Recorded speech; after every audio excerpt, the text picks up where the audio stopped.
Assalamualaikum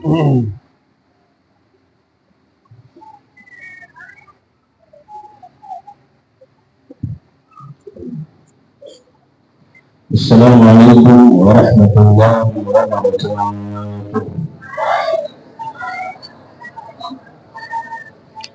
Alhamdulillahi rabbil alamin. Wassalatu wassalamu ala asrafil anbiya'i wa sayyidil mursalin nabiyyina wa habibina wa syafi'ina Muhammad sallallahu alaihi wasallam wa ala alihi wa sahbihi ajma'in.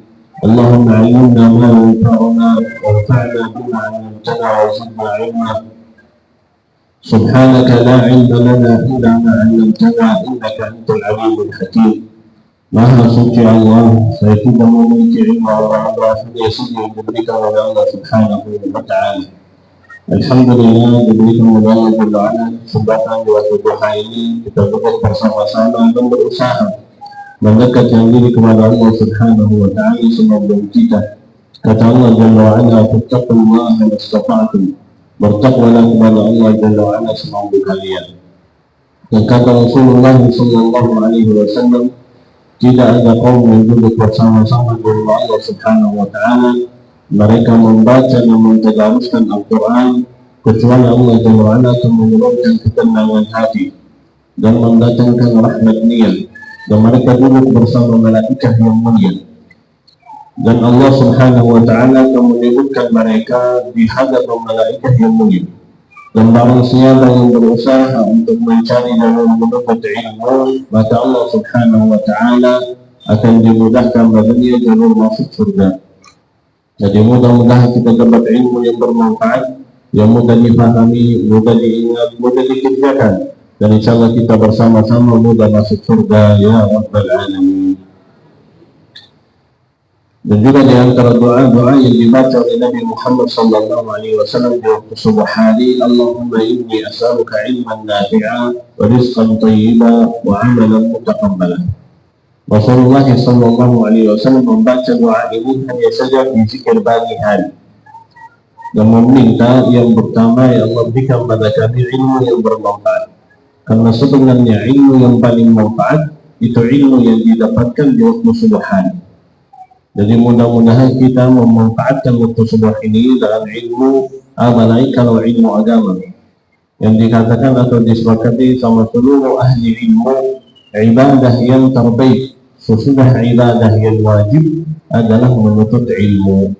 Jadi mudah-mudahan Allah Subhanahu wa Ta'ala menakdirkan kita ini, Allah Jalla wa Ala memudahkan kita jadi ahli surga. Amin ya Rabbal Alamin. Bapak Ibu gimana kabar, sehat? Masih semangat? Alhamdulillah. Alhamdulillah, tema yang luar biasa yang disiapkan sama tim panitia kita, bagaimana kita bisa menjadikan Al-Quran sebagai solusi hidup. Dan insya Allah bukan kita di majelis ilmu ini, kita akan membahaskan beberapa hal. Yang pertama, cara yang benar untuk menyembahkan Allah Subhanahu wa Ta'ala. Yang kedua, Al-Quran sebagai solusi hidup. Yang kedua, yang ketiga, siapa ahli Al-Quran? Siapa ahli Al-Quran? Yang keempat, insya Allah kita berikan kesempatan untuk jamaah kalau ada yang mau bertanya, insya Allah.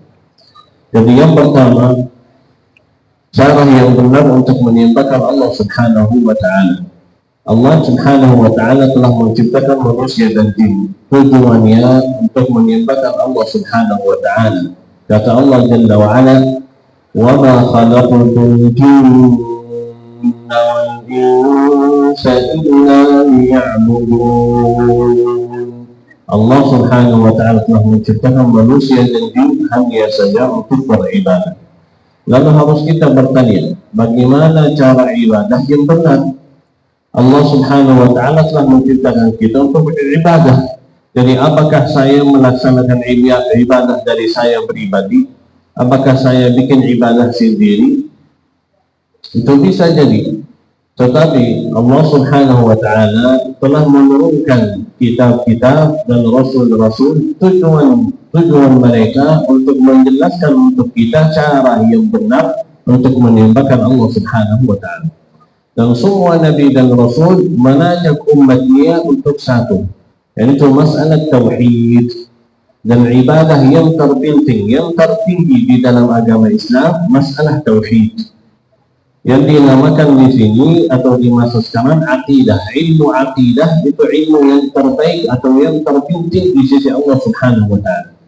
Dan ilmu akidah itu sebenarnya ilmu yang membahaskan 6 rukun iman, membahaskan percayaan kita sama Allah Subhanahu wa Ta'ala, percaya kita sama malaikat, sama kitab kita, sama rasul-rasul, sama hari kiamat dan takdir Allah Subhanahu wa Ta'ala. Makin saya memfahamkan 6 ilmu ini, makin iman saya tinggi. Karena Islam dan iman, kalau didengarkan, Islam itu perbuatan badan, berbuat yang diucapkan atau dilaksanakan. Tapi iman hanya saja amalan kalbu, hanya saja amalan kalbu. Kalau disebutkan di dalam Al-Quran, kata Islam sendiri berarti Islam sama iman sekaligus. Kalau disebutkan ya ayyuhalladzina amanu, kata iman saja berarti orang yang berislam dan juga yang beriman. Tapi kalau disebutkan dua-duanya, al-muslimina wal muslimati wal mu'minina wal mu'minat, dalam satu ayat disebutkan dua-duanya, artinya Islam perbuatan yang bisa dilihat, iman perbuatan ada di dalam hati. Dan ada level yang lebih tinggi, yaitu ihsan, yaitu orang yang bersungguh-sungguh dan semangat untuk melaksanakan ibadah, itu levelnya tinggi. Jadi Allah Subhanahu wa Ta'ala telah mentugaskan semua Nabi dan Rasul untuk menajakkan kita masalah tauhid dan akidah, percaya sama Allah Subhanahu wa Ta'ala dan bersaksi tidak ada Tuhan yang punya hak kecuali Allah Subhanahu wa Ta'ala. Dan itulah kata tauhid, la ilaha illallah wa ma arsalna qablaka min rasulin. Allah Subhanahu wa Ta'ala tidak mentugaskan salah satu rasul dan nabi sebelum Nabi Muhammad sallallahu alaihi wasallam kecuali dia menajak untuk kata tauhid, la ilaha illallah. Artinya tidak ada Tuhan yang punya hak, tidak ada Tuhan yang punya hak kecuali Allah Subhanahu wa Ta'ala. Kalau kita singkatkan hanya saja tidak ada Tuhan kecuali Allah Jalla wa'ala, ini salah arti. Kenapa? Kalau kita lihat banyak Tuhan, ada yang menyembahkan sapi, ada yang menyembahkan Yesus, ada yang menyembahkan macam-macam Tuhan ini, macam-macam Tuhan ini. Tapi harus ditambah kata yang punya hak. Di antara seluruh dan semua Tuhan-Tuhan ini tidak ada yang punya hak jadi Tuhan kecuali Allah Subhanahu wa Ta'ala, Allah yang Maha Kuasa. Nah, jadi itulah arti tauhid yang diajarkan sama seluruh Nabi dan Rasul. Tapi cara mereka, syariat mereka beda-beda. Syariat mereka beda-beda. Halal yang haram beda di antara semua ummah. Makruh dan mubah beda di antara semua ummah. Cara melaksanakan ibadah salatnya beda, puasanya beda. Dan ada beberapa ibadah yang tetap sama. Seperti ibadat puasa. Ummah-ummah yang sebelum kita tidak ada ummah kecuali ada ibadat puasa. Tapi bukan puasa bulan Ramadan. Jadi syariatnya beda atau cara melaksanakan ibadah, semua ummah memiliki syariah dan cara yang berbeda.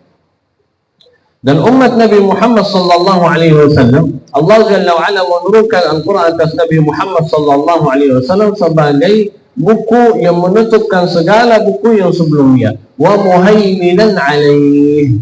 Allah Subhanahu wa Ta'ala menurunkan Al-Quran dan meluaskan dan menutupi segala buku-buku yang sebelumnya. Tapi tetap wajib bagi orang muslim mempercayakan semua buku-buku yang sebelum Al-Quran. Kita percaya ada Al-Zabur, kita percaya kebenaran Al-Zabur. Al-Zabur benar, Al-Injil benar, Al-Taurat benar, semuanya benar, isinya benar. Tapi sekarang yang paling benar adalah Al-Quran, yang dijaga oleh Allah Subhanahu wa Ta'ala adalah Al-Quran. Dan itu sebagai menutup segala buku yang sebelumnya. Itulah Nabi Muhammad sallallahu alaihi wasallam. Kita ummah akhir zaman harus kita mempercayakan bahwasannya Nabi Muhammad sallallahu alaihi wasallam adalah Rasul sallallahu alaihi wasallam. Asyhadu an la ilaha illallah wa anna Muhammadar Rasulullah. bersaksi tidak ada Tuhan yang punya hak kecuali Allah Subhanahu wa taala, dan bahwasanya Nabi Muhammad sallallahu alaihi wasallam Rasulullah. Dan wajib juga mempercayakan segala dan semua nabi dan rasul yang sebelum Nabi Muhammad sallallahu alaihi wasallam. Dan kalau ada orang muslim mengingkari keadaan satu nabi atau satu rasul, maka dia mengingkari seluruh nabi dan rasul, dan dia mengingkari Nabi Muhammad sallallahu alaihi wasallam. Allah Subhanahu wa taala mencontohkan dengan kaum Nuh, kadzabat qaum Nuhin al-mursalin, dibagi kata jama', berarti semua rasul. Padahal rasul yang pertama siapa? Nuh alaihissalam. Rasul yang pertama Nuh alaihissalam. Tapi Allah Subhanahu wa taala berkata, kaum Nuh telah mendustakan seluruh rasul. Padahal masih belum ada rasul kecuali Nabi Nuh. Maksudnya kalau ada yang mengingkari satu rasul, dia mengingkari segala dan semua rasul. Mengingkari satu nabi, dia mengingkari semua nabi. Nah, kita mempercayakan semua dia. Dan Allah Subhanahu wa taala mentugaskan Nabi Muhammad sallallahu alaihi wasallam dan memberikan untuk Nabi Muhammad sallallahu alaihi wasallam dua sumur atau dua sumber untuk kita mendapatkan wahyu dari Allah Subhanahu wa taala dan tahu cara yang benar untuk menyembahkan Allah Subhanahu wa taala. Dan itu Al-Quran dan Al-Hikmah yang diberikan oleh Rasulullah sallallahu alaihi wasallam, yang dijelaskan oleh ahli ilmu, artinya sunnat Nabi Muhammad sallallahu alaihi wasallam, hadis-hadis yang sahih dari Rasulullah sallallahu alaihi wasallam. Wa anzalna ilaika al-kitaba wal hikmah, ditafsirkan oleh ahli ilmu al-hikmah, artinya sunnat Nabi Muhammad sallallahu alaihi wasallam. Dan Rasulullah sallallahu alaihi wasallam mewasiatkan kita, orang-orang yang akan selamat itulah orang yang sesuai ajaranku dan ajaran sahabat-sahabatku. Jadi barang siapa yang berpegang teguh dengan Al-Quran dan hadis-hadis Nabi Muhammad sallallahu alaihi wasallam, itulah orang yang bisa selamat dari fitnah dunia dan akhirat, dan bisa membedakan mana yang benar, mana yang salah, mana yang hak, mana yang batil. Dan juga termasuk dalam masalah ibadah, termasuk dalam hubungan kita sama Al-Quran.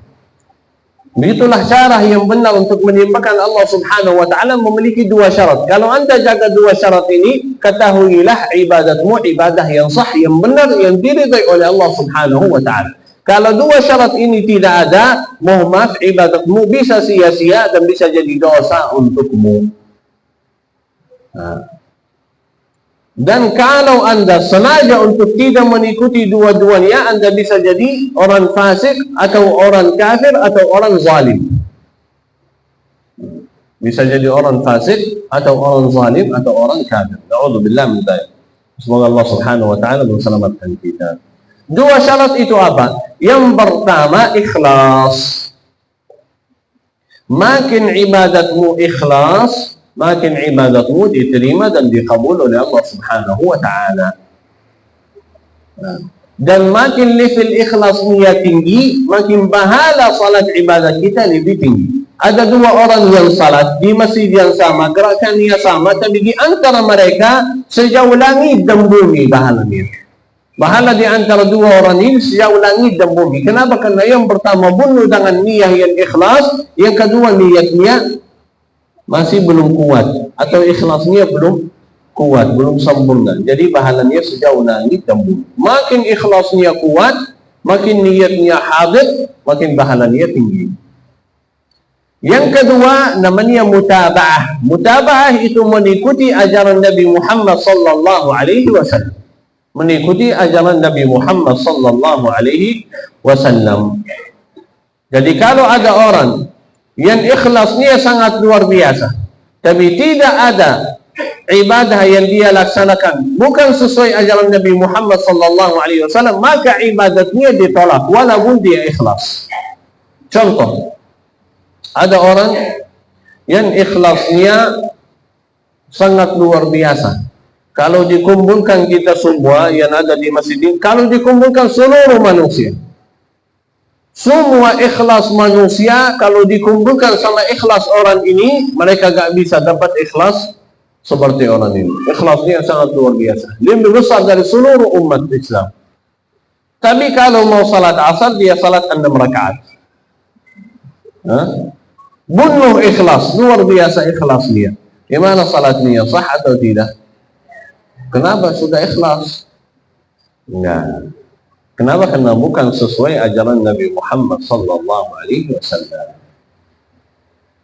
Dan ini termasuk dalam semua amal ibadah. Makin Anda ikuti ajaran Nabi Muhammad sallallahu alaihi wasallam, makin pahalanya tinggi dan besar. Contoh lagi, masalah zikir. Zikir itu seumumnya makin banyak makin baik. Orang yang 1000 kali istighfar lebih baik dari yang 10. Orang yang 100 lebih baik dari yang 10. Orang yang 10 lebih baik dari yang 3. Tapi kalau sesudah salat fardu, ada yang baca istighfar 3 kali saja. Selesai salat fardu baca istighfar 3 kali. Astagfirullah, astagfirullah, astagfirullah. Dan ada yang baca 1000 kali. Mana yang lebih baik? Yang 3 kali. Kenapa? Karena itu yang dicontohkan oleh Rasulullah sallallahu alaihi wasallam, sesudah salat fardu Anda baca 3 kali istighfar. Kalau orang ini yang baca 1000 kali, percaya 1000 kali lebih baik dari 3 kali, karena itu lebih banyak, maka orang ini mendustakan Nabi Muhammad sallallahu alaihi wasallam. Berarti saya bawa zikir lebih baik dari zikir Nabi Muhammad. Nah, Rasulullah mendatangkan zikir yang tertentu dengan angka yang tertentu. Anda ikut sesuai ajaran Nabi Muhammad, itu yang paling baik. 33 kali subhanallah, alhamdulillah, Allahu akbar lebih baik dari 1000 kali. Tapi sesudah salat fardu syarat niat. Tapi secara umum bebas zikirnya, makin banyak makin baik. Makin banyak makin baik. Dan itu semua amal ibadah. Makin Anda dekat sesuai ajaran Nabi Muhammad, makin Anda selamat. Dan Rasulullah sallallahu alaihi wasallam menjelaskan dalam satu hadis, innal halala bayyin wa innal harama bayyin. Sesungguhnya halal sudah jelas, sesungguhnya haram sudah jelas, dan di antara halal dan haram ada sesuatu dan hal-hal yang namanya mustabihat, yang bingung, yang belum yakin. Belum yakin 100% apakah ini sah dari Rasulullah atau tidak. Siapa yang masuk syubhat ini, kata Rasulullah sallallahu alaihi wasallam, faqad waqa'a fil haram. Dia akan jatuh dalam yang haram. Lebih baik dihindari untuk menselamatkan diri, menselamatkan agama kita, dan menselamatkan ketakwaan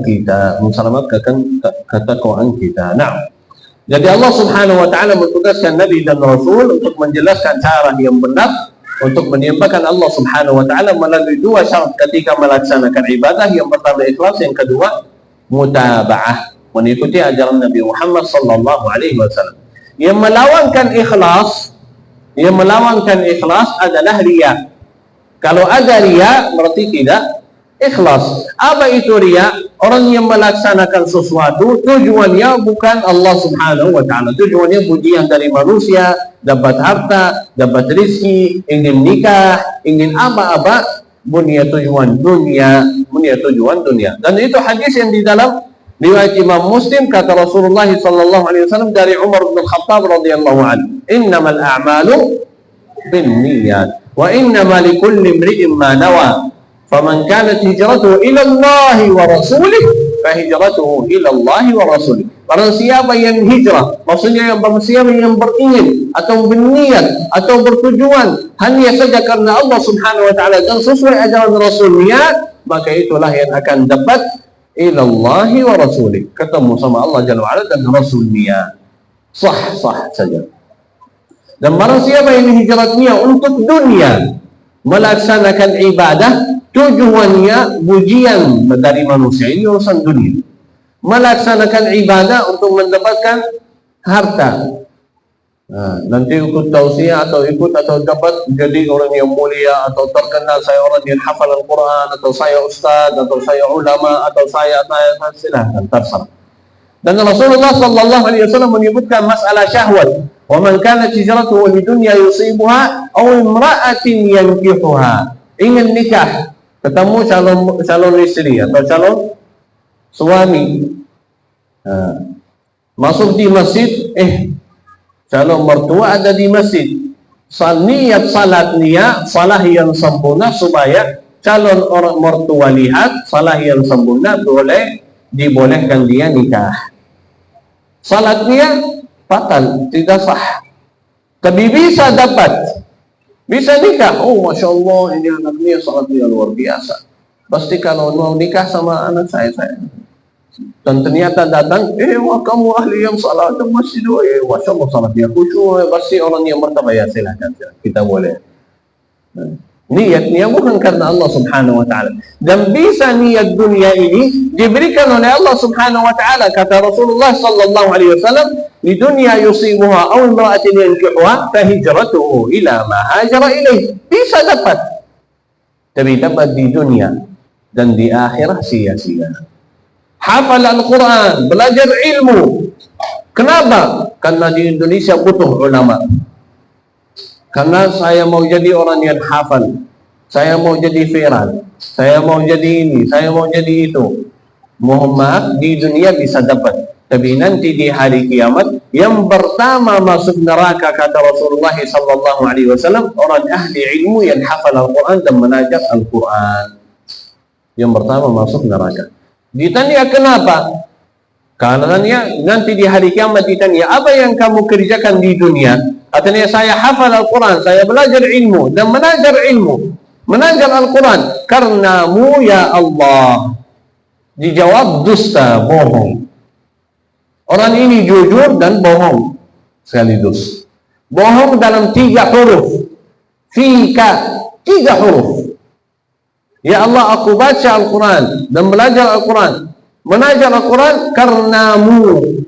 Dan dalam bahasa Arab, fika. Fika, ikhlas karenamu. Kata Allah subhanahu wa ta'ala, bohong, dusta. Bukan karenamu.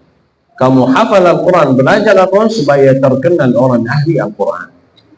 Dan sudah dapat di dunia. Dan di akhirat dilemparkan di api neraka. Na'udzubillah min dzalik. Jadi ketika Anda belajar ilmu, belajar Al-Quran, tujuan kita bukan jadi ustaz atau jadi guru. Tujuan kita untuk mensempurnakan ibadat kita masing-masing. Saya belajar ilmu fikih salah. Kenapa? Biar salah saya lebih sempurna, lebih khusyuk. Tahu saya hukum-hukum salah. Dan saya belajar ilmu hadis. Kenapa? Biar membelajarkan sesuai ajaran Nabi Muhammad SAW. Nanti alhamdulillah kalau ilmunya luas, pasti dapat panggilan atau undangan jadi ustaz, jadi alhamdulillah. Tapi ini bukan tujuan kita. Saya belajar untuk saya pribadi, dan belajar boleh, kata ulama, untuk menghilangkan kejahilan dari orang-orang yang sekitar kita. Ada orang yang tidak tahu, saya bantu mereka untuk kenal sama Allah subhanahu wa ta'ala. Tidak ada masalah. Tapi tujuannya bukan karena Allah Jalla, tujuannya mau jadi ulama, mau jadi viral. Bos video di Instagram, bos video di WA. Kalau dapat 1000 like, dia senang dan bahagia. Kalau nggak dapat, dia sih dihabis, di bos lagi. Mungkin kalau di bos lagi waktu asal lebih bagus. Nah, ini niat yang salah. Tujuannya mau dapat like, mau dapat komen. Dan orang yang benar-benar ikhlas, di matanya sama kalau 1 juta like atau 1 like, sama di dapat materi. Dan boleh kita berbahagia. Tapi yang penting, sebelum melaksanakan amal itu, Anda sudah ikhlas. Karena riya ada 3 macam.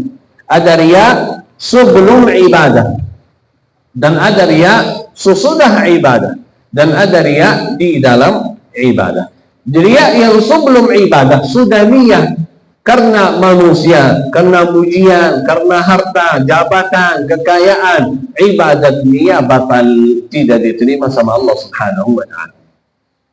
Riya yang sebelum ibadah membatalkan ibadah. Riya yang sebelum ibadah membatalkan ibadah.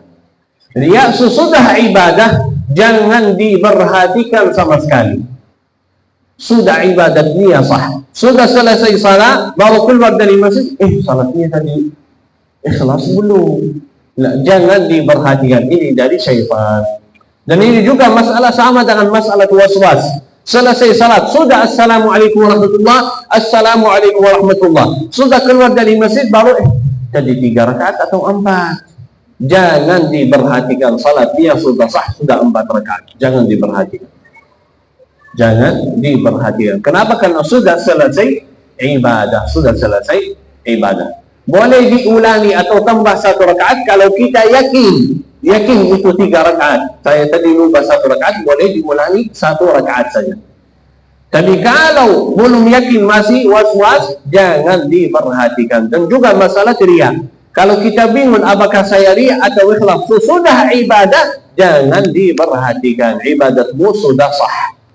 Ibadah yang di dalam ibadah itu ada detail. Tolong fokus ya.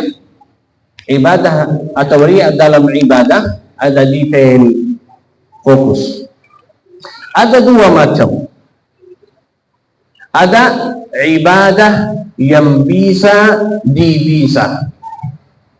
Dan ada ibadah yang tidak bisa dibisa. Bisa. Ibadah yang bisa dibisa. Dan ibadah yang tidak bisa dibisa. Boleh ditulis dulu. Ibadah yang bisa dibisa dan ibadah yang tidak bisa dibisa. Apa maksudnya? Apa maksudnya? Ibadah yang bisa dibisa, kalau saya contohkan langsung jelas. Ibadah yang bisa dibisa seperti salat 2 rakaat. Salat 2 rakaat dengan ikhlas. Ikhlas. Sudah ikhlas. Selesai salat 2 rakaat. Assalamualaikum warahmatullah. Assalamualaikum warahmatullah. Ada jamaah yang lagi lihat salat saya. Sudah selesai dan ada jamaah lihat salat saya. Dan mereka, Masya Allah, salatnya khusyuk. Saya masuk riya. Dan saya berdiri salat 2 rakaat lagi. Karena ada yang lihat, jadi saya tambah 2 rakaat. Ini ibadah bisa dibisa. Yang itu sudah selesai 1 ibadah, tapi dilanjutkan dengan niyah yang beda. Dilanjutkan 2 rakaat selanjutnya dengan niyah yang beda. 2 rakaat yang pertama sah, ikhlas, diterima sama Allah Jalla wa'ala. 2 rakaat yang kedua karena riya, karena ada yang lihat, itu batal, tidak sah. Contoh lagi dan lebih jelas. Ada orang bawa uang 100, 50. Kotak amal lewat, infak 50, ikhlas. Selesai, sudah selesai. Baru dia bertanya, ini ada 50 lagi. Kalau saya infak 2 kali, nanti lihat jamaah saya orang yang infak. Infak 50 yang kedua. Yang pertama sah, yang kedua batal. Itu ibadah yang bisa dibisa. Ibadah yang tidak bisa dibisa, yang ibadah awal niat sama akhir niat satu. Awal niat sama akhir niat satu. Maksudnya salat, lagi salat 2 rakaat. Di rakaat yang pertama khusyuk, ikhlas. Di rakaat yang kedua tiba-tiba masuk riya. Ada yang lewat dan lihat salat kita. Ada yang lewat dan lihat salat kita, tiba-tiba masuk riya. Ini bagaimana kondisinya? Kalau Anda melawankan sifat riya dan lanjut salatnya, ibadatnya sah. Kalau ikut riya, ibadatnya batal. Walaupun rakaat yang pertama sudah ikhlas, tapi akan batal. Kenapa? Karena ibadatnya satu. Ibadatnya satu. Contoh lagi masalah sedekah. 100, tapi yang merah, bukan 50. Lewat kotak amal, mau baru tangan kita di celana atau di kantong saku diambil, tiba-tiba syaitan datang bisikan-bisikan, ini riya, ini apa ini? Melawankan sifat riya dan sudah infak, melawankan, berusaha ikhlas dan sudah infak, ibadatnya sah. Tapi pas dia ambil, dia datang fisikan-fisikan syaitan, ya benar, diinfak, ibadatnya batal. Diterima sedekah dia, tapi beliau tidak dapat pahala, tidak dapat pahala. Kenapa? Karena sudah. Dan juga orang yang mau sedekah dan tiba-tiba syaitan datang, ini kan nanti riya, lihat sombong, atau orang ternyata orang yang dermawan ini, atau dan lebih baik jangan. Ini juga riya. Berhenti ibadah karena takut riya, terhitung sebagai riya dan dosa. Terhitung sebagai riya dan dosa. Harus kita melawankan riya ini dan tetap lanjut ibadah, tetap lanjut ibadah. Seperti orang yang lagi baca Al-Quran, tiba-tiba mungkin kita baca Al-Quran dan alhamdulillah diberikan oleh Allah Jalla wa'ala suara yang lembut atau suara yang merdu atau bacaan yang fasih. Tiba-tiba yang samping kita di masjid senang dengar suara kita, jadi zakat lebih dekat. Jadi gimana ini? Ini pasti, saya yakin 100% pasti dia masuk, pasti. Saya lagi baca Al-Quran, khususnya kalau pernah umrah atau haji, mudah-mudahan dapat semua. Ada orang Bali, orang Arab yang lagi baca Al-Quran di Masjid Nabawi, atau orang-orang yang fasih bacaannya. Ada ibu-ibu atau bapak-bapak sambil niat, senang dengan suara. Jadi orang ini yang lagi baca, gimana? Apakah dia riya atau tidak? Sebenarnya orang ini mulai dengan ikhlas, tapi tiba-tiba masuk riya. Apa yang harus dikerjakan? Berhenti baca? Tidak boleh. Berhenti baca karena takut riya? Tidak boleh. Lawankan sifat riya dan tetap lanjut baca.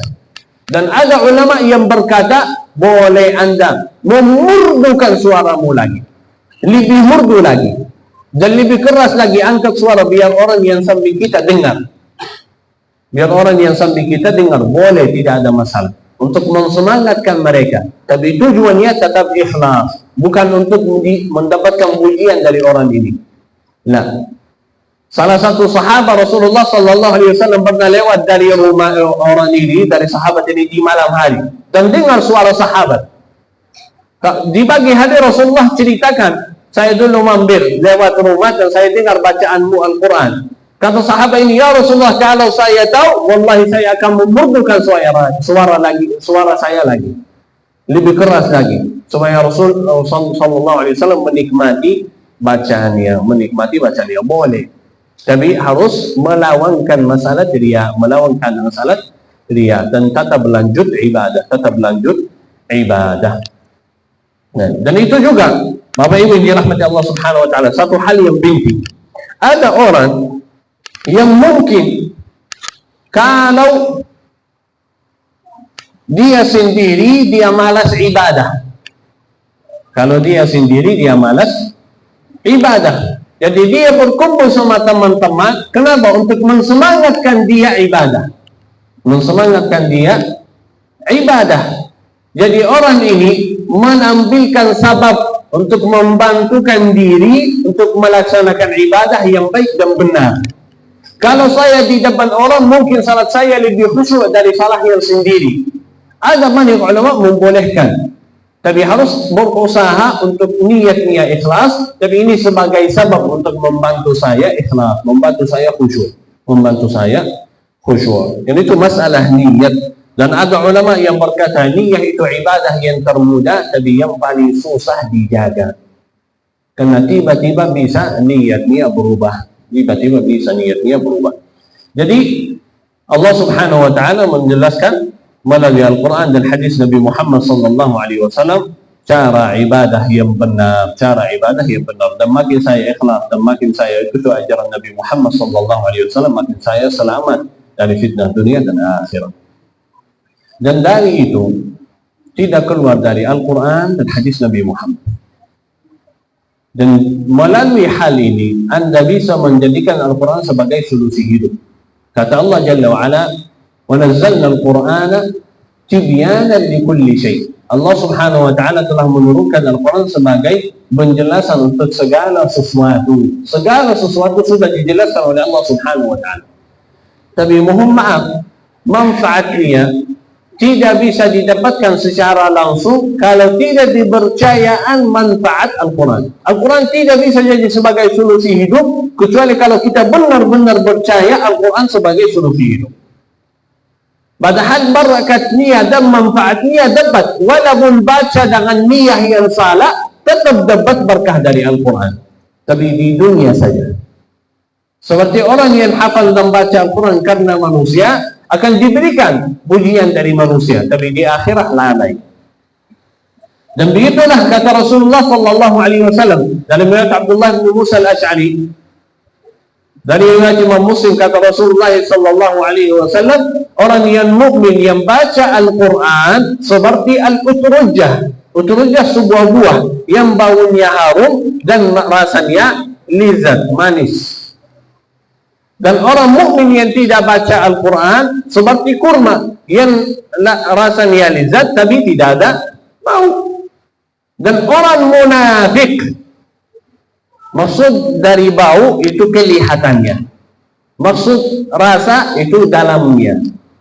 Orang mukmin di dalamnya bersih, beres, tapi di luar dia harum, dilihat Masya Allah luar biasa. Itu orang yang baca Al-Quran. Dan kalau tidak baca Al-Quran, di dalam hati bisa imannya sempurna, tapi di luar kelihatannya orang biasa saja. Kelihatannya orang biasa saja. Kenapa? Karena tidak ada Al-Quran. Dan kata Rasulullah, orang munafik yang baca Al-Quran, orang munafik yang baca Al-Quran seperti ar-raihan, sebuah daun yang namanya raihan, yaitu baunya harum tapi rasanya pahit. Jadi di dalamnya dia pahit, gak beres sama Allah subhanahu wa ta'ala, tapi kelihatannya Masya Allah harum, luar biasa, Masya Allah.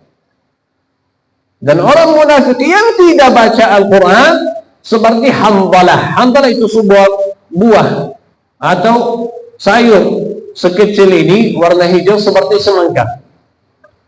Tapi kalau kita lewat sampingnya, mungkin kita pusing kepala. Wih, baunya luar biasa, pusing langsung, baunya pusing langsung. Dan juga rasanya kalau coba sangat pahit. Itulah orang munafik yang tidak baca Al-Quran. Dan yang kita bahas maksudnya apa? Maksudnya walaupun orang munafik akan mendapatkan manfaat ketika baca Al-Quran, apalagi kalau orang mukmin. Gimana Al-Quran tidak bisa jadi solusi hidup? Pasti bisa jadi solusi hidup kalau benar-benar kita percaya. Kalau benar-benar kita percaya. Kata Allah Jalla wa'ala, inna hadzal Qur'an yahdi lillati hiya aqwam, akan mendatangkan petunjuk untuk yang paling lurus. Anda punya masalah, ini masalah jalur yang salah, Anda ingin kembali untuk jalur yang lurus, berbedallah dengan Al-Quran, akan mendatangkan solusi. Dan tidak ada musibah yang kamu hadapi kecuali sudah disebutkan di dalam Al-Quran, sudah disebutkan dalam cerita-cerita Nabi dan Rasul. Al-Quran semuanya diisi dengan obat jiwa, obat badan, yang boleh banyak contoh yang kita pernah lihat. Orang yang baca surah Al-Fatihah langsung sembuh.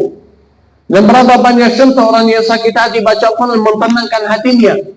Banyak-banyak fadilah yang sudah dibuktikan dalam kehidupan kita. Dan Al-Quran bunuh dengan mau'izah, cerita-cerita kaum yang sebelum kita, cerita orang salihin yang banyak manfaatnya. Dan juga berapa banyak ayat yang mengajarkan kita masalah akhlak, mensempurnakan akhlak kita. Dan Rasulullah sallallahu alaihi wasallam memiliki akhlak yang paling sempurna. Dan ketika Aisyah radhiyallahu anha ditanya bagaimana akhlak Nabi Muhammad, kata Aisyah dan Ummu Salamah radhiyallahu anhuma, akhlak Nabi Muhammad adalah Al-Quran. Ayat sabar saya sabar, ayat takwa saya takwa, ayat akhlak hasanah saya akhlak, ayat memaafkan orang saya memaafkan orang. Itulah akhlak Al-Quran. Itulah yang dijadikan sebagai solusi hidup. Lagi punya masalah, punya kesusahan, punya kesulitan, wallahi kalau kita percaya dan benar-benar kita tafakkur dan tadabbur dengan Al-Quran, pasti dapat manfaatnya. Itulah Al-Quran sebagai solusi hidup. Wa nazzalna ilaika al-Qur'ana tibyanan likulli syai'. Wa nazzalna 'alaika al-Qur'ana tibyanan likulli syai'. Menjelaskan segala sesuatu. Tidak ada sesuatu kecuali sudah dijelaskan oleh Allah Subhanahu wa taala. Rasulullah sallallahu alaihi wasallam di masa Rasulullah, mereka mengajarkan dan sahabat mengajarkan anak-anak kecil untuk hafal Al-Quran. Walaupun anak-anak ini belum bisa tafakkur, tadabbur, belum bisa, tapi tetap dia ajarkan. Kenapa? Biar nanti kalau dia besar, Al-Quran akan mengajarkan dia segala sesuatu. Itu yang dikatakan sama ahli ilmu. Ajarkan anakmu Al-Quran, dan Al-Quran akan mengajarkan dia segala sesuatu. Belajar akhlak, belajar ilmu, belajar. Dan bagaimana cara kita atau siapa ahli Al-Quran? Banyak yang bertanya, apakah saya harus hafal 30 juz? Atau cukup saya baca? Atau cukup saya dengar? Atau saya bantu? Atau bagaimana cara saya jadi ahli Al-Quran? Ketahuilah, orang ahli Al-Quran itulah orang yang punya hubungan sama Al-Quran dalam keadaan konsisten. Itu ahli Al-Quran. Orang yang punya hubungan sama Al-Quran dalam keadaan konsisten. Konsisten dengan hubungannya sama Al-Quran. Itu bisa jadi hafal, dan itu yang paling tinggi. Dan bisa jadi melalui baca. Belum bisa hafal, tapi konsisten baca setiap hari. Tetap ahli Al-Quran. Belum bisa setiap hari baca, tapi hari-hari yang kosong dia mendengar Al-Quran. Ini ahli Al-Quran. Orang yang meninggal Al-Quran bukan hanya saja meninggal bacaannya, dia bisa meninggal untuk mendengar, meninggal untuk dihafal, tapi harus kita berusaha untuk mengumpulkan semampuan kita. Hafal bagian, baca bagian, dan dengar bagian. Dan juga orang yang selalu membantu ahli Al-Quran, dia juga ahli Al-Quran. Hambat, hafal, baca, dengar, bantu. Semuanya ahli Al-Quran. Tapi syaratnya apa? Konsisten, istiqamah. Ada yang lebih baik di antara empat ini. Yang paling baik kalau dikumpulkan semuanya. Berusaha hafal, dan ada bagian baca, dan ada bagian hafal, dan ada bagian dengar, dan ada kadang-kadang kita bantu ahli Al-Quran. Dan apa yang terbinting? Yang terbinting dalam hubungan kita sama Al-Quran bukan hafal, bukan baca, bukan dengar, bukan bantu, tapi man amalkan isinya. Itu yang paling penting. Kalau sudah hafal, setiap hari baca, setiap hari dengar, setiap hari bantu ahli Al-Quran, tapi akhlak kita, hubungan kita sama orang lain masih buruk dan akhlaknya buruk, mohon maaf, Al-Quran jadi musuh kita di hari kiamat, bukan syafaat. Karena yang terpenting menamalkan isinya, menamalkan isinya. Jadi itulah Bapak Ibu yang dirahmati Allah Subhanahu wa taala, tiga bahasan yang kita bahas. Yang pertama, syarat amal ibadah yang diterima dan diridhai oleh Allah Subhanahu wa taala, yaitu ikhlas dan mutaba'ah. Yang kedua, Al-Quran sebagai solusi hidup yang dijelaskan oleh Allah Subhanahu wa taala di dalam Al-Quran dan sunnah Nabi Muhammad. Banyak cerita-cerita dan mau'izah dan mentenangkan hati kita, dan sebagai obat, dan melalui tafakkur, melalui tadabbur, melalui mengamalkan isinya, kita bisa mendapatkan atau menjadikan Al-Quran sebagai solusi hidup. Dan siapa ahli Al-Quran? Itulah orang yang konsisten punya hubungan sama Al-Quran. Hafal, baca, maupun dengar, atau bantu ahli Al-Quran. Dan yang terbaik kalau dikumpulkan semuanya, dan yang terpenting kalau diamalkan isinya. Dan mudah-mudahan Allah Subhanahu wa taala menjadikan kita semuanya ahli Al-Quran, orang-orang yang melaksanakan ibadah yang diridhai oleh Allah Subhanahu wa taala. Amin ya rabbal alamin. Bapak Ibu yang dirahmati Allah Subhanahu wa taala, kita berikan kesempatan untuk jemaah. Kalau ada yang mau bertanya, silakan angkat.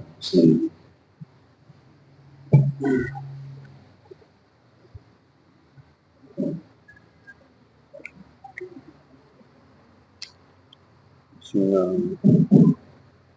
Baik, Masya Allah, para jemaah, tahu alhamdulillah bersama buat guru yang ingin bertanya kami persilakan, baik itu terkait dengan pertanyaannya kita atau di luar dari kita silakan. Insya Allah kita buka saja pertanyaan untuk dua orang, satu akhwat, satu wanita.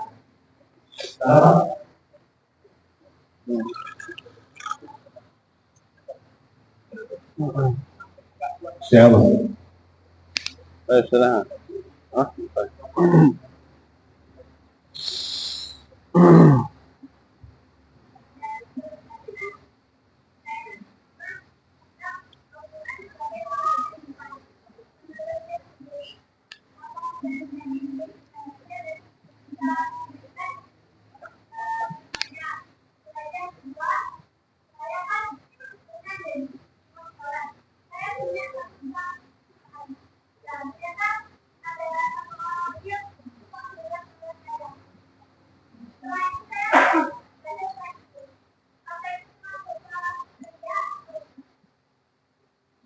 Yang pertama apa tadi?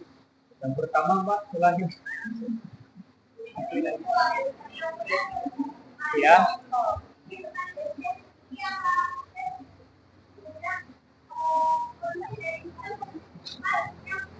Bunyi apa? Soal riset teman kita kan hari ini adalah Al-Quran sebagai solusi kehidupan. Nah, beliau bertanya mengenai pengalaman saya, pernah nggak ketika menghadapi suatu masalah yang benar-benar Al-Quran itu menjadi solusi? Ini bukan pendapatan saya. Apakah Syekh pernah mengalami Al-Quran sebagai solusi hidup atau tidak? Kalau saya hitung, saya nggak bisa. Kalau saya hitung, saya nggak bisa. Berapa banyak nikmat yang saya bayangkan itu tidak selain dengan berkat Al-Quran.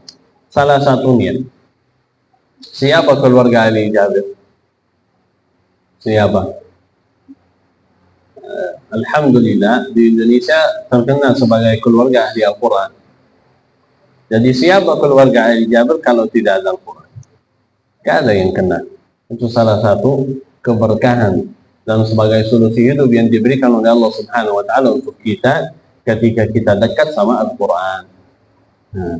Dulu kita di Madinah, kita berusaha, ahli usaha, dan jadi guru, dan jadi ini, tapi belum dapat apa-apa. Tapi subhanallah di Indonesia, alhamdulillah mendapatkan banyak nikmat dan tidak selain dengan fadilat Al-Quran. Almarhum Syekh Ali Jabir, di awal-awal dakwah beliau bercerita, awal-awal dakwah beliau lagi menghadapi kesusahan sampai beliau gak dapat makanan dan minuman yang cukup dalam satu hari dan malam, karena baru datang dari Arab, berusaha di sini belum dapat, kadang-kadang gak ada. Dan tidak selain dengan berkat Al-Quran, karena beliau hafal diundang sama Masjid Sunda Kelapa, diisi tausiah tentang Al-Quran dan mengajar Al-Quran. Dan subhanallah Allah Subhanahu wa Ta'ala buka pintu rezeki untuk dia. Subhanallah. Dan itu semuanya dari berkat Al-Quran. Salah satu lagi, saya sudah nikah 3 tahun.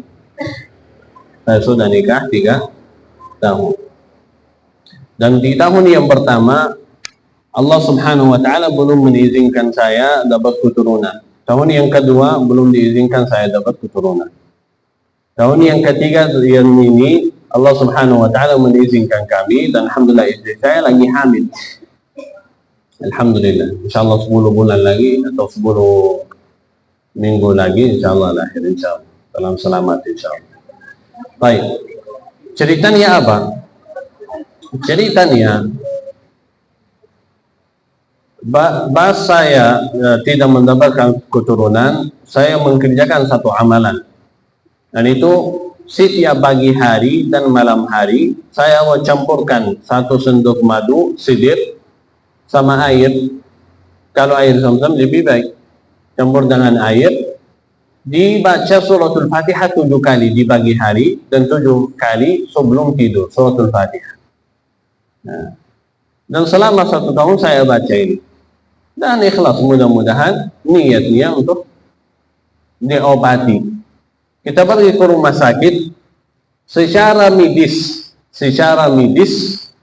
kita butuh kurang lebih pengobatan sampai 6 bulan sampai 8 bulan. Karena ada yang kurang harus diperbaiki dengan obat, dengan apa-apa. Jadi selama 8 bulan atau 6 bulan. Dan selama 6 bulan, 8 bulan ini saya tetap baca Al-Fatihah ini. Kadang-kadang bukan atas air, bukan kalau ada madu, gak ada air, saya langsung baca. Bagian tangan saya di perut atau di perut sedang baca Al-Fatihah sebagai obat, dan saya percaya. Subhanallah, gak lewat 3 bulan kita lagi murajaah hanya saja, atau lewat 2-3 bulan istri saya belum datang dauratnya, halangnya belum datang. Jadi bingung, kaget. Dites, ternyata ada kehamilan. Nah, tidak mungkin.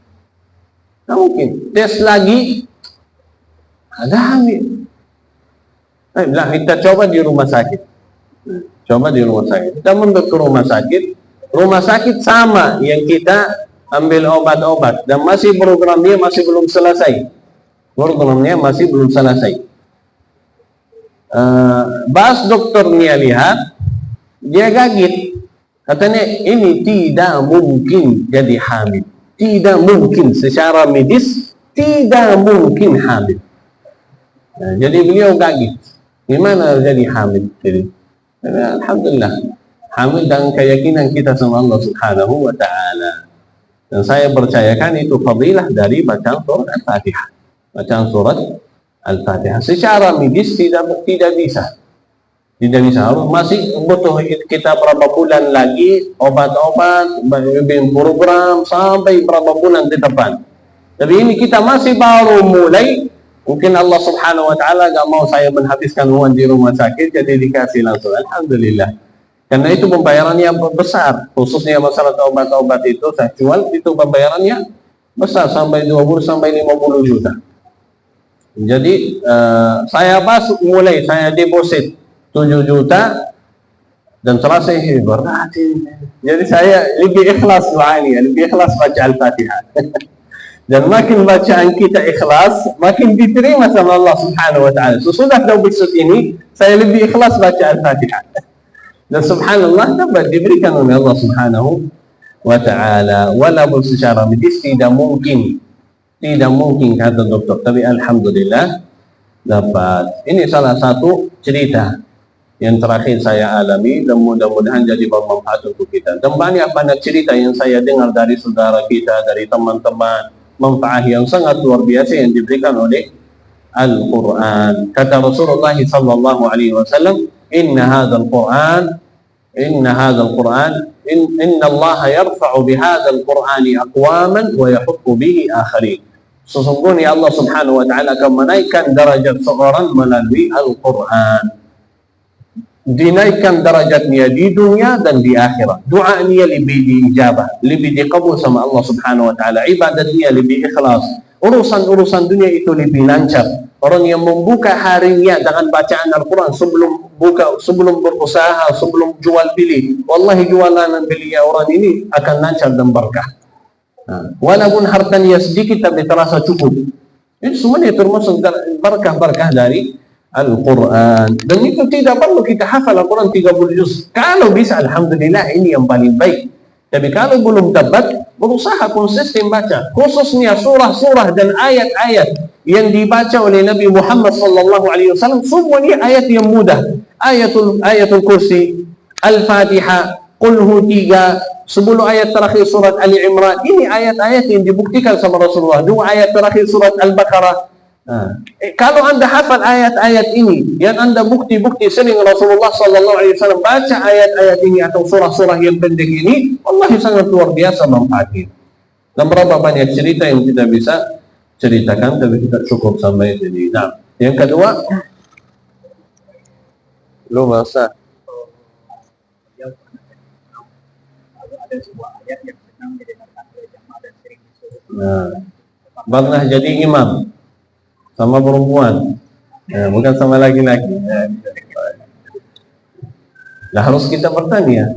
Kalau mungkin ada yang salah berubah sama laki-laki, bisa jadi.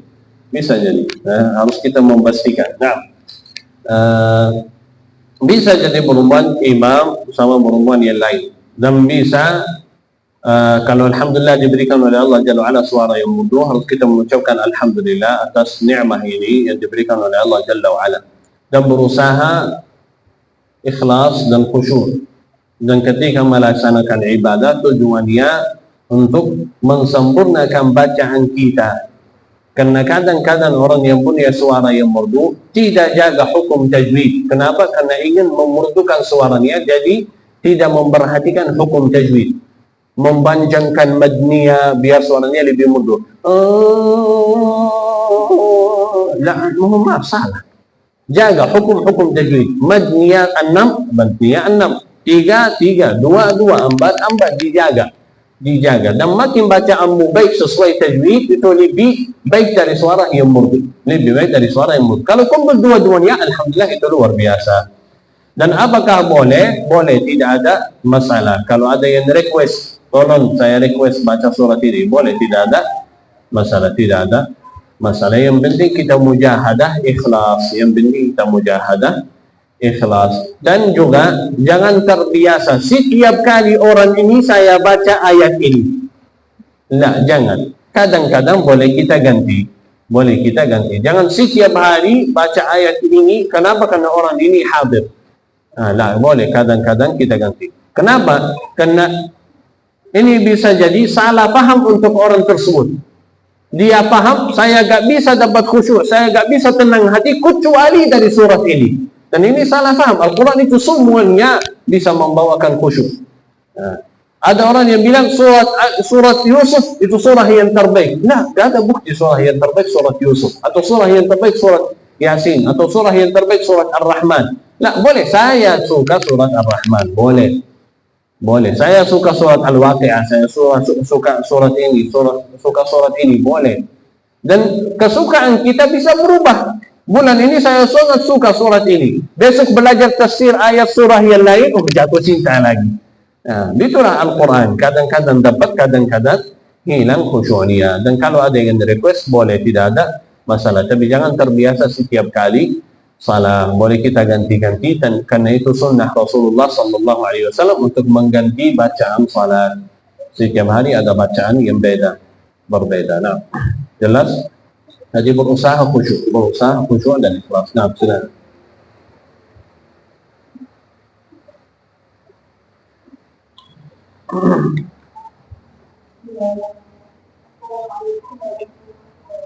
Waalaikumsalam warahmatullahi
Tapi kalau melihat kondisi sosial saat ini, kayak konten-konten negatif, kalau kita tidak memberikan konten-konten yang positif, sebenarnya kita tidak mampu tidak apakah itu memberikan Nah, baik, kita mulai satu persatu. Yang pertama, saya masih ingat betul, Pak. Yang pertama adalah kalau seandainya kita sedang budak-budakan, kalau merana, itu Pak ya. Jadi bagaimana caranya saya agar ini dijadikan sebagai solusi? Adakah trik-trik supaya cepat menghilangkan rasa budak itu? Nah, nggak ada trik-trik, nggak ada. Baca, dan makin bacaanmu ikhlas, makin dapat manfaatnya. Itu tergantung ikhlas kita, dan benar-benar saya butuh, dan benar-benar saya percaya manfaatnya, baru dapat. Seperti cerita yang tadi saya ceritakan, saya dulu sudah baca 1 tahun, saya baca Al-Fatihah 7 kali di pagi dan di malam hari. Tapi sesudah saya deposit 7 juta, bacaan saya lebih khusyuk dan langsung dapat manfaatnya. Kata Allah Jalla wa'ala, amma yujibul muqtarra idha da'ah. Allah subhanahu wa ta'ala sangat menjabatkan doa yang benar-benar butuh. Kadang-kadang kita mengalami masalah, kita cari solusi di urusan dunia, cari solusi sama bulan. Dijadikan Al-Quran sebagai solusi terakhir, bukan solusi awal. Solusi terakhir ya saya baca Al-Quran aja. Semudah-mudahan dapat. Dan ketika baca, ada yang panggil, atau ada yang ngomong, atau ada yang telepon, langsung ikut. Ya, ada apa? Dan tidak memperhatikan Al-Quran. Ini bagaimana mau Al-Quran jadi solusi? Saya pernah ketemu salah satu orang yang beliau ketika baca zikir atau baca Al-Quran, beliau seperti orang yang hidup di dalam bumi yang lain, bukan sama kita. Baca Al-Quran, kita bicara, kita ngomong, kita panggil, beliau gak dengar. Gak dengar sama sekali. Sangat fokus. Seperti yang terjadi di masa sekarang, sangat fokus HP. Anak-anak lagi main HP, dipanggil orang tua gak dengar. Dan benar-benar gak dengar, bukan tidak mau. Gak dengar, kenapa? Karena fokus. Sangat fokus melihat video-video di sosial media. Kalau kita baca Al-Quran seperti kita melihat HP, luar biasa. Gak ada doa yang kita minta kecuali dijawab oleh Allah Subhanahu wa ta'ala. Gak ada masalah kecuali dimudahkan oleh Allah Subhanahu wa ta'ala. Jadi itu masalah ikhlas dan benar-benar kita percaya Al-Quran sebagai solusi hidup. Kalau bisa disebut ini trik, boleh. Tidak. Jadi masalah ikhlas dan kesempurnaan bacaan kita. Kesempurnaan bacaan kita. Dan boleh Anda cari di dalam Al-Quran ayat sesuai kebutuhan saya. Saya orang yang sering marah, cari ayat dan hadis tentang marah. Saya orang yang emosi, cari ayat dan hadis tentang emosi. Saya orang yang butuh sabar, cari ayat tentang sabar dan belajar artinya.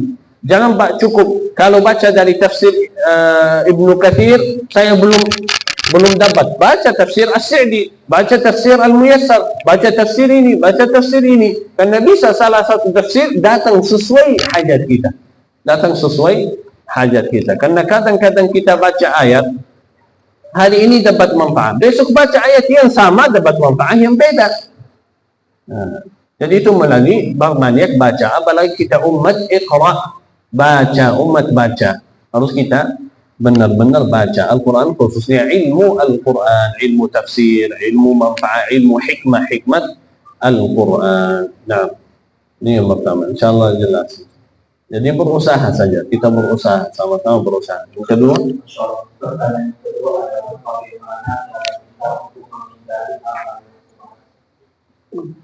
bagaimana cara kita menghindari hal-hal yang syubhat, hal-hal yang saya belum yakin apakah halal, apakah haram, apakah makruh, apakah sunnah, apakah boleh, apakah tidak.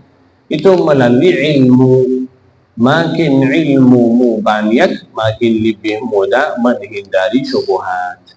Ilmu apa? Al-Quran pertama, yang kedua hadis Rasulullah. Belajar mana hadis yang benar, mana hadis yang fasik, mana hadis yang sahih, mana hadis yang dhaif. Dan yang paling aman itulah orang yang ikut hadis yang sahih. Dipanggil Imam Ahmad bin Hanbal Imamu ahli sunnah, guru ahli sunnah. Kenapa? Karena beliau tidak mengerjakan sesuatu kecuali sesuatu yang ada di dalam hadis yang sahih. Kalau bukan hadis sahih, beliau menghindari. Dan di pendapatan mazhab Syafi'i, boleh kita mengamalkan hadis yang dhaif, tapi yang tidak boleh mempercayakan pahalanya. Kalau disebutkan hadis ini hadis dhaif, silahkan amalkan ini, dapat ini. Boleh Anda mengamalkan ini, tapi tidak boleh percaya saya akan dapat ini. Itu hadis yang dhaif. Tidak boleh percaya pahalanya, tapi boleh diamalkan isinya. Khususnya kalau perbuatan yang baik. Khususnya kalau perbuatan yang baik. Dan syubhat itu bisa dihindari melalui ilmu. Dan kalau kita tidak punya ilmu, boleh kita bertanya sama ahli ilmu. Kata Allah Jalla wa'ala, fas'alu ahla dzikri in kuntum la ta'lamun. Bertanya sama ahli ilmu kalau kalian tidak tahu. Kalau ada yang tidak tahu apakah ini boleh atau tidak, apakah ini bid'ah atau tidak, apakah ini halal atau haram, apakah ini boleh atau tidak. Dan bahkan orang ahli ilmu sendiri ada beberapa hal yang mereka tak faham. Jadi mungkin saya ahli fikih salat, tapi kalau masalah detail janazah saya tak tahu. Masalah detail zakat mal saya tak tahu. Ini ada ahlinya. Karena itu ada banyak ulama, dan setiap ulama punya khusus. Saya khusus hadis, saya khusus fikih, saya khusus faraid, saya khusus macam-macam. Dan setiap orang bertanya sama orang yang punya ilmu sesuai keilmuannya. Kalau kita butuh obat, kita tanya sama dokter, bukan sama orang yang di warteg, kan? Ini sering terjadi. Tapi hati-hati, kadang-kadang Banyak di antara kita gak ikut campur kalau urusan dunia. Kalau masalah instruction, masalah obat-obatan, gak ada yang ikut campur. Lebih baik tanya sama dokter. Tapi kalau agama, semuanya fatwa, Masya Allah. Semuanya bisa jawab. Semuanya bisa jelas. Masya Allah, dari mana? Walaupun gak ada ilmu, tapi tetap jawab. Na'udzubillah. Semoga Allah Subhanahu wa Ta'ala selamatkan kita semuanya. Nah. Jadi ada satu lagi, ini untuk kegiatan media sosial. Masyarakat di media sosial itu menggunakan konten-konten bagaimana kalau selanjutnya kita mengimbangi dengan mengadakan konten-konten positif. Nah, ketika itu yang kita buat, contohnya ketika kegiatan positif saja, apakah itu termasuk perbuatan riya? Nah, tidak termasuk riya. Yang penting niatnya sebelum melaksanakannya. Sebelum Anda bos, niatnya untuk memboskan konten-konten yang positif yang mengembalikan kita kepada Allah Subhanahu wa Ta'ala dan Rasulnya. Boleh, tidak ada masalah. Tapi sebelum Anda bos, harus memastikan apakah yang saya bos ini apakah benar atau salah. Kalau sudah pasti, tanya sama guru atau sama ulama, dan bila iya, silahkan dibos. Jangan takut riya. Niatnya karena Allah Subhanahu wa Ta'ala. Kalau dapat manfaat, alhamdulillah. Nah. Insyaallah, baik para jemaah yang insyaallah dimuliakan Allah Subhanahu wa Ta'ala. Baik, singkat pertanyaannya, singkat jawab insyaallah. Baik, silakan. Baik, silakan.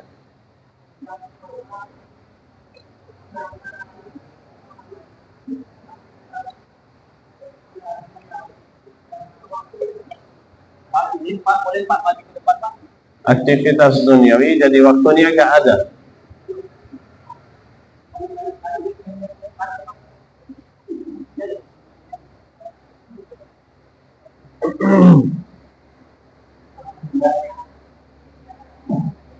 Ada dua pertanyaan. Yang pertama, kaitan dengan menjaga istiqomah. Kadang-kadang alasan waktu, kadang-kadang alasan kerjaan, kadang-kadang alasan goda-goda kita jauh. Apa namanya, istiqomah tahun itu naik turun. Namun bisa untuk selalu menjaga istiqomah tahun membaca pendapat, kemudian dapat mengawal yang kedua, keluarga saya keluarga dengan mas-mas yang mbak-mbak yang masih hidup.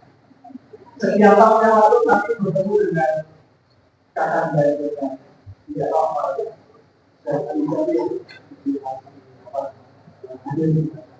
jadi kalau melihat 10 keluarga itu semua dengan keluarga mengapa keluarga bisa berbagi bagaimana keluarga itu sampai kemudian membentuk ucapan anak-anak yang luar biasa itu bisa berbagi bagi kami dan keluarga kami semua juga bisa Baik. Untuk yang pertama, kesusahan istiqamah. Kadang-kadang iman kita naik dan turun, dan susah istiqamah karena batasan waktu. Untuk masalah batasan waktu atau tidak ada waktu, solusinya menaturkan waktu. Dia siapkan waktu untuk belajar, siapkan waktu untuk kerja, siapkan waktu untuk tidur. Jadi kalau kita sudah menaturkan waktu, ada waktu yang tertentu, itu insyaallah lebih mudah istiqamah. Yang kedua, harus kita belajar kata tidak mau. Harus kita belajar kata enggak, saya enggak mau. Kenapa? Karena banyak di antara kita yang mau melaksanakan ibadah, tapi tiba-tiba mendapatkan telepon dari teman atau ayo kita nopi, ayo kita ke sini, ayo kita ke situ, langsung terima. Kenapa? Karena takut kalau saya tolak nanti gak enak. Harus kita belajar kata enggak, saya gak ikut, saya lagi sibuk. Nah, tidak ada masalah. Itu tidak mengurangi kehormatan orang tersebut. Dan kalau orang ini bingung, kenapa ini orang yang bukan teman. bukan teman yang saleh. Mereka mau dapat manfaat dari kita, tapi tidak mau memberikan manfaat untuk kita. Nah, kalau ada kesibukan, boleh kita minta maaf, saya tidak bisa hadir. Nah, ini yang kedua. Yang ketiga, jangan terlalu semangat ibadah. Jangan terlalu semangat ibadah. Masuk ibadah bertahap-tahap. Imannya tinggi, silakan banyak ibadah. Imannya lemah, silakan sedikit ibadah. Jangan terlalu semangat.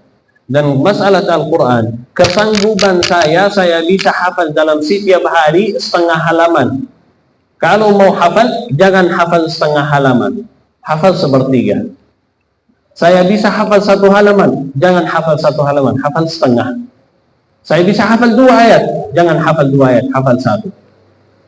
Hafal, berusaha hafal lebih kurang dari sanggupan kita. Saya mampu 10 ayat, hafal 5 ayat. Kenapa? Biar tetap konsisten. Biar tetap konsisten.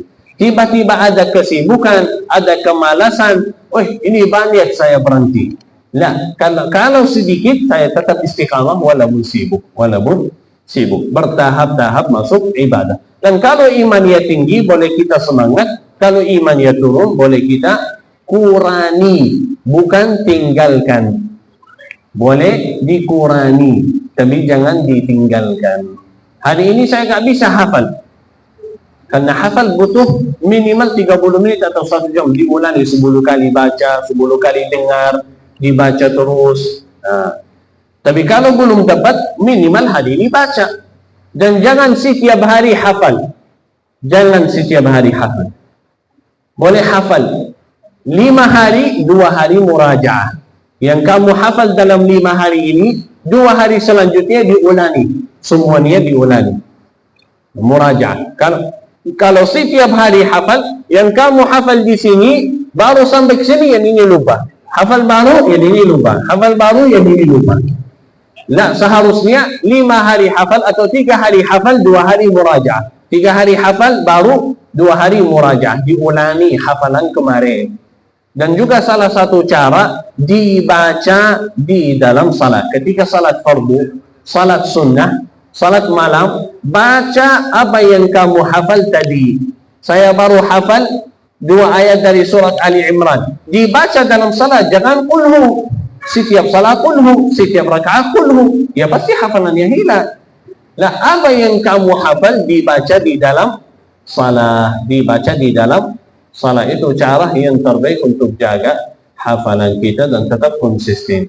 Kita lihat Ramadan, kita semangat puasa, sedekah, qiyamul lail, salat tarawih. Tapi Ramadan selesai, khusyuknya hilang, salat tarawih tidak ada, baca Al-Quran tidak ada. Ini biasa. Imannya naik dan turun. Imannya naik dan turun. Kalau musim ibadah seperti Ramadan, kita semangat.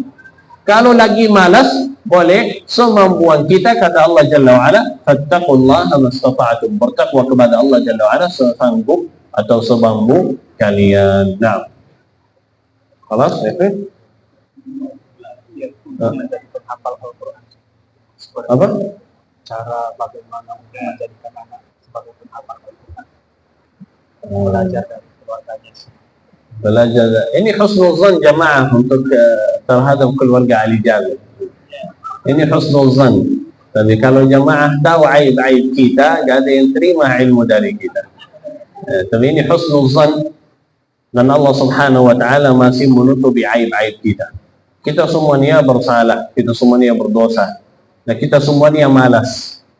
Tapi Allah Subhanahu wa ta'ala memerintahkan kita untuk berusaha semampuan kita satu persatu. Jadi kita hanya saja keluarga Ali Jabir berusaha. Kita hanya saja berusaha dan alhamdulillah dapat. Dan kalau saya bisa mengembalikan fadilah ini kepada Allah Subhanahu wa ta'ala dan orang di dunia, itu bisa jadi orang tua. Dua-duanya, ayah dan ibu saya, dua-duanya tidak hafal Al-Quran. Tapi mereka percaya kalau saya tidak hafal, saya akan melahirkan anak-anak ahli Al-Quran. Yang kita belajar dari orang tua bukan memerintah untuk hafal Al-Quran. Belum pernah diperintahkan sama orang tua saya hafal Al-Quran. Tapi mereka mencontohkan Al-Quran dalam hari kita, menamalkan Al-Quran dalam hari, akhlak yang luar biasa, menajakkan kita baca, Mereka baca, saya masuk ke rumah, keluar dari rumah, ibu saya baca Al-Quran terus. Akhlak ayah saya, akhlaknya sesuai Al-Quran. Jadi saya otomatis ikut Al-Quran. Tapi kalau orang tua memerintahkan anaknya baca Al-Quran, tapi orang tua main HP, anaknya bisa hafal Al-Quran sekarang. Tapi pas besar akan ikut main HP. Dulu saya pernah kabur dari pesantren Al-Quran, dari tahfiz. Lebih dari 5 atau 7 kali saya kabur. Ustaz, saya mau ke toilet. Gak boleh lagi. Berapa kali? Banyak sekali. Kita di Arab, tahfiz Al-Quran di masjid. Bukan pesantren, di masjid. Setiap masjid ada guru, kita belajar bersama-sama. Sering saya kabur. Saya gak semangat. Tapi subhanallah, pas saya besar, saya kembali dengan apa yang saya lihat dari orang tua. Dan juga begitu orang yang memerintahkan anaknya jadi saleh. Tapi orang tua masih belum saleh, bisa jadi di awal-awal kelihatannya saleh, tapi pas besar jadi buruk. Akan kembali sesuai apa yang mereka lihat dari orang tua. Dan kalau orang tua masih belum hafal Al-Quran, tapi konsisten baca Al-Quran, konsisten berakhlak, anak ini mungkin di awal-awal susah diatur, tapi pas besar pasti akan jaga orang tuanya dan akhlak yang baik dan jadi ahli Al-Quran. Ajarkan anakmu melalui contoh, bukan perintah. Bukan perintah. Dikatakan oleh ahli ilmu, ajarkan anakmu 7 tahun. Ajarkan anakmu 7 tahun. Atau berikan adab. Ajarkan anakmu adab. Yaitu akhlak. Di dalam 7 tahun, pas lahir sampai 7 tahun. Dan 7 tahun selanjutnya diajarkan dia ibadah. Diajarkan dia ibadah, hal-hal yang wajib. Dan 7 tahun selanjutnya temanilah anakmu. Jadi seperti teman. Seperti teman. Dan ke atasnya itu sudah dewasa, insyaallah bisa mendidikkan diri, Nah, baik. Ya, Ustaz. Baik. One more. Baik, silakan.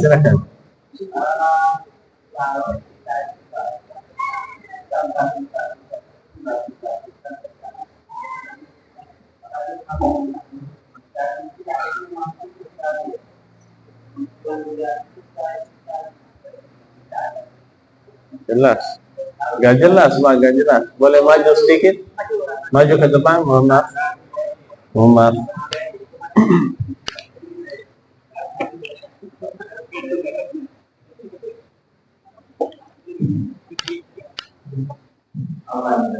No. Jadi kita itu belajar tentang kita harus belajar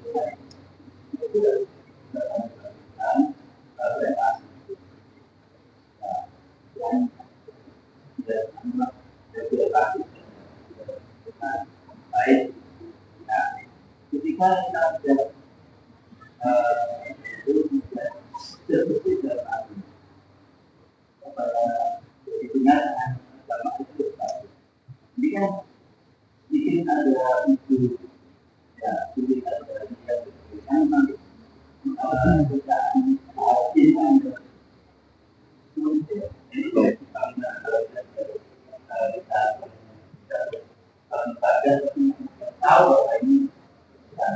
Ibadah dimulai dengan ikhlas. Baru ketika ibadah tiba-tiba ada rasa ujub, atau ada yang lihat, atau ada yang muji, bagaimana hukum dia? Itu, Pak. Nah, baik. Kata Rasulullah sallallahu alaihi wasallam, "Man sarrathu hasanatuhu wa sa'athu sayyi'atuhu, fadzalika mu'min." Barang siapa yang berbahagia dan senang ketika amal saleh dan sedih ketika berdosa, maka itu bukti iman. Boleh kita berbahagia ketika amal saleh dan boleh kita senang ketika amal saleh. Dan yang kedua, ada satu sahabat bertanya sama Rasulullah, "Ya Rasulullah, kadang-kadang kita terasa ujub, atau kadang-kadang kita terasa atau ada yang memuji kita, saya baca Quran dengan baik, atau saya salah yang khusyuk, ada yang memuji saya, Masya Allah, gini. Kata Rasulullah sallallahu alaihi wasallam, "Dzalika ajilu busyral mu'min." Itulah terburu-buru kabar gembira dari Allah Subhanahu wa taala untuk orang mukmin. Kalau ada yang memuji kita, itu kabar gembira dari Allah Subhanahu wa taala. Kenapa? Karena ibadat kita bukan hanya saja manfaatnya untuk diri sendiri, tapi bisa mensemangatkan orang lain. Itu termasuk kabar gembira dari Allah Subhanahu wa taala dan tidak ada masalah. Yang penting kalau terasa riya, kita melawankan sifat riya.